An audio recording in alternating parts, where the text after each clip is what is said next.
In this video, we're going to have a go at fitting our refurbished exhaust manifolds back onto the engine. We've just ordered new downpipes from Germany, which have just arrived. They're a little bit specialized because this car is slightly different from others. But before we start, we're going to use a Dremel tool to clean up all these surfaces and clean up the threads on these studs here. We're going to use a range of different heads on this Dremel tool. The round tool just to clean up the threads. Now we're going to try and clean the flat surfaces where the gaskets sit using that little head. Finish cleaning up these surfaces here. It's not a perfect job, but it's an awful lot better than it was before, and that should be absolutely fine for those gaskets to seal on. Now, it occurs to me that we're going to probably change this pipe here.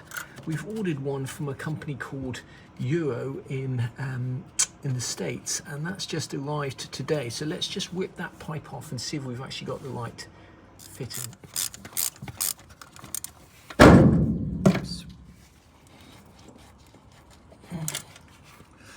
Well, let's just check out how rusty that is in there.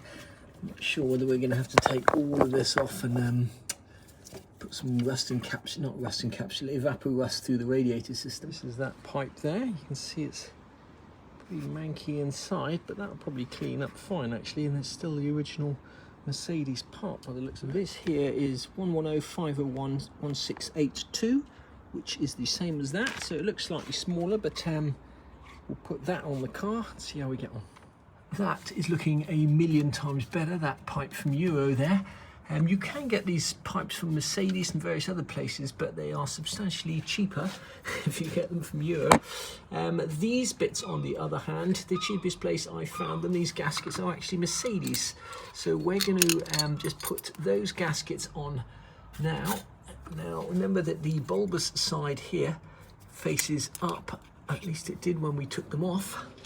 When you're doing a major rebuild or restoration, it is always obviously nice to save money, but these little gaskets here are one of those examples where it is actually cheaper going along to Mercedes. And my advice is always check Mercedes first, because in my experience, for parts like this, they're often cheaper than other sources. Starting to understand why there was a bolt in there and not a stud when we took it off, because you cannot get that, you can't wiggle that manifold in there with all these studs in place because it's hitting this bracket. So I'm trying to take this bracket off. It's not coming off with an impact wrench. So now I'm going to try a big breaker bar, and that will either snap the whole fitting, which feels like it's going to.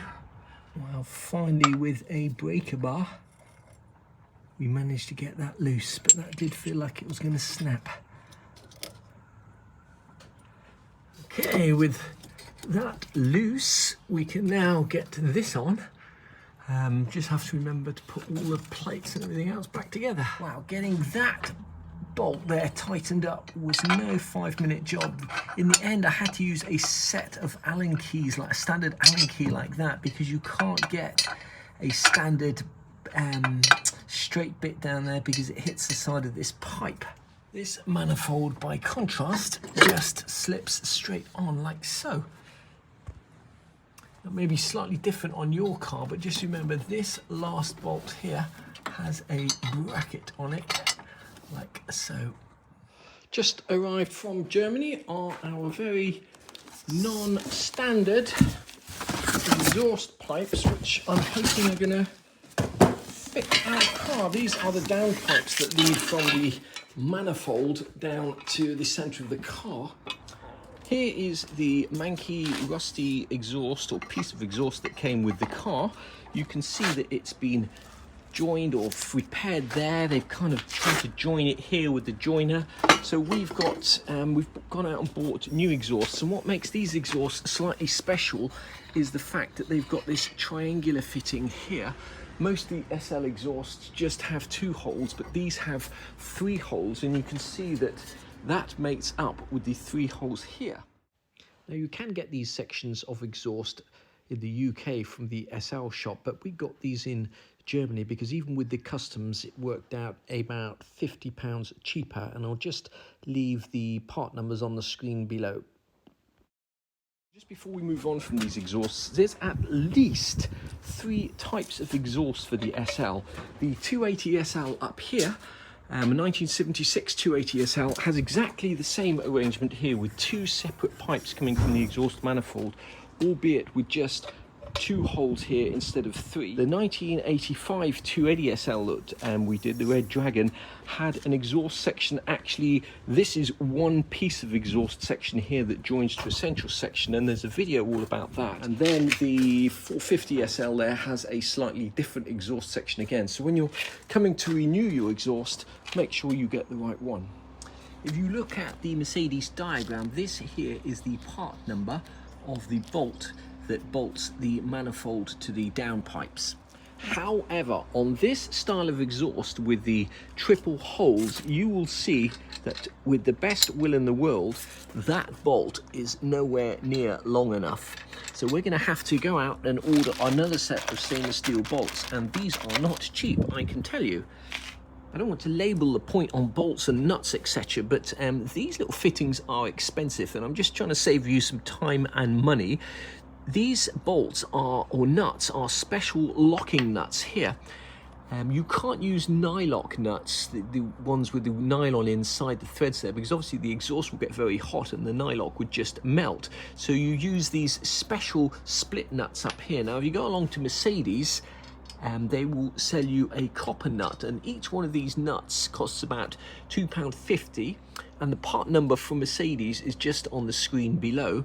But once again, when you get these bolts here, you need to make sure that the bolt is actually biting into the locking part of the nut, so that's got to come above there by a few millimeters. And obviously if you're putting a washer in there, you need to take account of that as well. When it comes to fitting these downpipes to the manifold, you'll lose a lot of skin off your knuckles and potentially paint off the bodywork before you realise that this will not fit in there either from below or above without you jacking the car up. So this is definitely a job that's easy to do if you've got a ramp. There's just a few centimetres, this is hitting the ground when you twist it in, and there's no way to get it in even if you remove that section of the manifold and the battery. That exhaust pipe is just hitting the ground there, and there's no amount of twisting that is going to change that. Now, just to complicate matters, I am no welder by any stretch of the imagination, but if I had been doing this car, I would never in a million years have put this section back in. It is rusty, and this is normally where I would be jacking the car up, but I can see there's actually a gap in here, so this section here needs to be cut out and re-welded. And as for what they've done here, you know, I think I could actually teach Grace to weld better than this, having never done it myself, than what they've done here. So I am loath to jack this car up here. I think we're going to have to select a different jacking point. Now, it's a subscriber did actually write to me the other day and ask me how this whole section is to be repaired. The jacking tube here is free floating and is welded to the back of the sill, and these sill rings are then welded onto the outer sill, and the jacking point is then welded onto that. That's how they've done it here, and I believe that's the correct way to do it. Now, it's not really related to the exhaust, but if you were buying an SL, or at least if I was buying an SL, one of the things I'd always do is put my finger inside this drain hole to see if I could feel the metal channel that's supposed to be welded on the inside of here, because there's a hole just here that water drains down. It's supposed to drain out of here. It's not supposed to drain into the sill. And if that metal drainage channel is missing, what will happen is your sills will fill up with water and rust from the inside out. But on this particular car, when we bought it, it was one of the first things we checked, and that is actually intact, which is good. It seems quite counterintuitive, but the place to jack the car is actually on the oil pan, not in the center of the oil pan, which looks like somebody has tried jacking the car up there. But if you're going to jack the car up, you want to use a piece of wood that's going to spread the load so that you don't put the entire weight of the car on a hollow section. As I say, I don't know if that's the people who did this car before did that, but that's where we're gonna jack the car. Don't jack the car up on the subframe here, you're likely to dent it. So we finally managed to get that section of exhaust pipe in. We should now be able to put the washers and lock nuts on here, tighten this up. We've got all of these nuts on finger tight. Now we've put some anti-seize or lithium grease on the nuts just to make sure that not only do they go on nice and smoothly, but if we need to take this off or somebody else does in the future, it's not going to be rusted solid. These are also stainless steel lock nuts. You will get a surprise or a shock when you find out how much each of these costs. At the end of the video, I'll just tot up all the hardware of what it costs to actually put this exhaust on. Now, when it comes to tightening these nuts up, you want to tighten from the inside out. So start on the inside bolts and tighten them out. Finger tight first. And the torque spec on these is going to be 23 to 25 Newton meters. There's not an awful lot of thread going into the aluminium block. So my advice would be start off with a torque spec of 23 Newton meters, and if need be, torque it up to 25 Newton meters. But remember, you're going steel into aluminium. You do not want to over tighten these bolts here.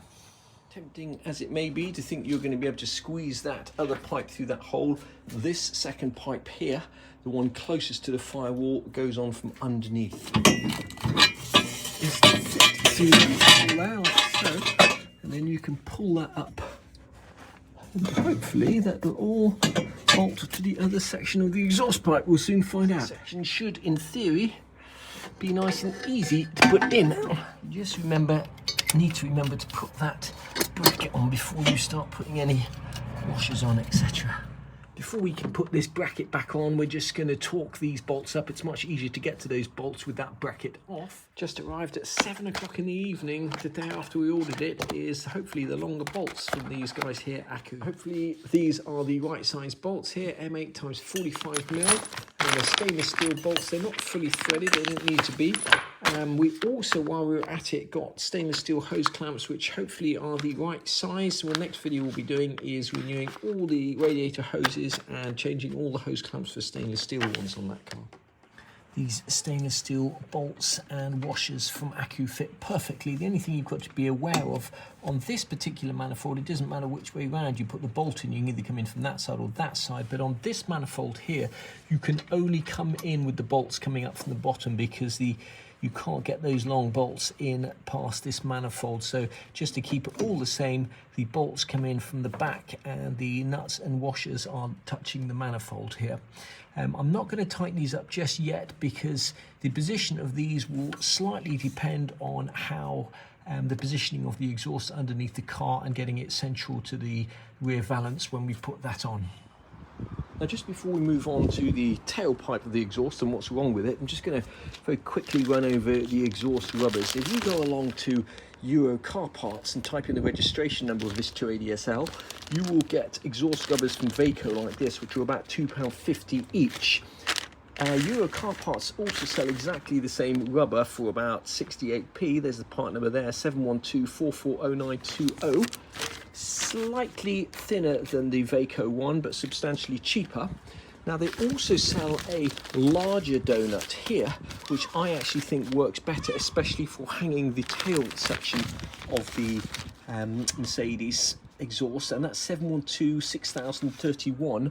You can either get those from Euro Car Parts, about 78p, or you can also get them from Halfords. They're about 99p, but they're very slightly different. The Halfords ones are slightly thinner and slightly smaller. So get much bigger exhaust hangers, and it slightly depends on how your exhaust has been fitted.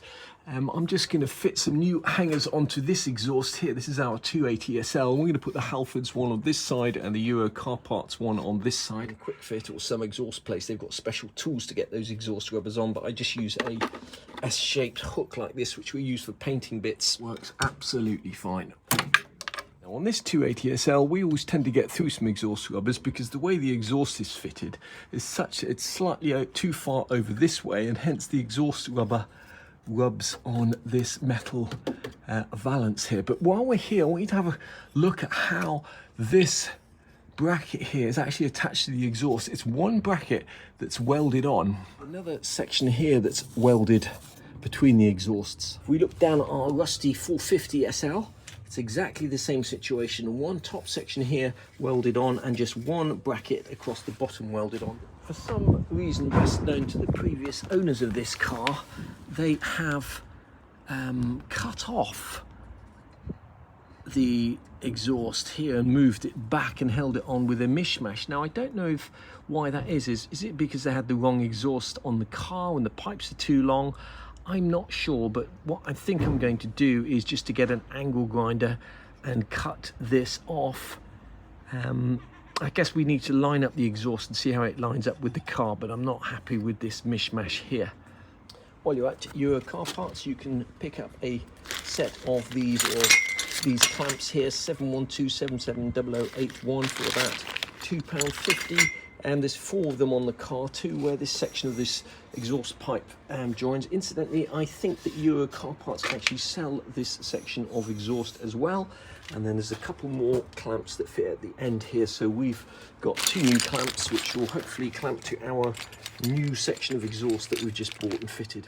We're going to set about taking off all of this non-standard metalwork that's been welded onto this exhaust and seeing if we can bring it back to life. Now, on the parts car, there will be a bracket under the car like that, which we could potentially use, and failing that, we could potentially cut this part off the parts car as well. I think it's in pretty good condition. So let's see how we get on with an angle grinder, just getting that off. Slowly but surely we're getting there, but you have to be so careful not to cut into the actual exhaust.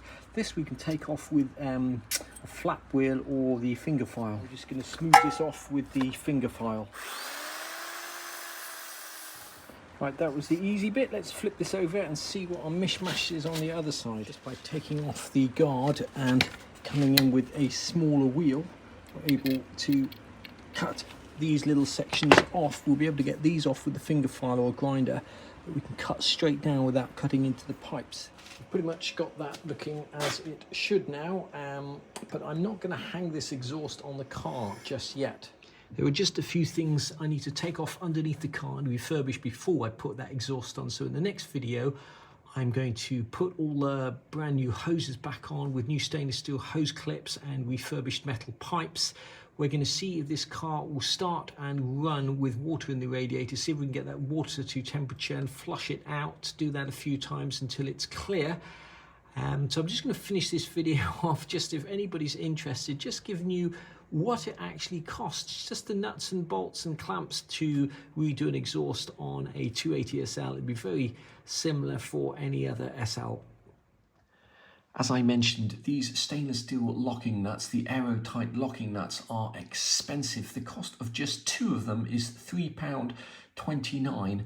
So the cost of 18 of them, you're going to need 12 for the manifold on our car and 6 for the manifold to the downpipes, is about £29.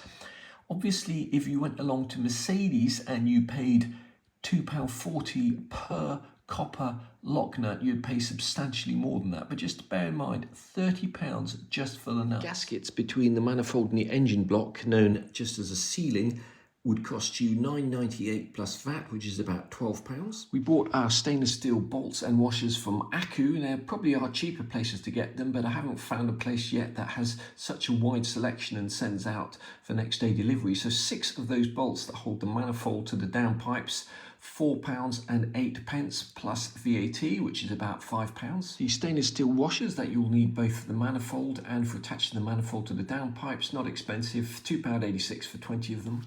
Exhaust clamps from Euro Car Parts, you're going to need 4 of them, that's another £12. You're going to need 4 exhaust rubbers, that's going to cost you about £4 if you get them from Euro Car Parts. We got the downpipes from these guys here, Old Timer Ersatzteil 24 from Germany. We paid to €247 including postage, but there was a customs charge, an additional £60 on top of that. In the event, we paid just over £400 just to restore those manifolds and replace those downpipes.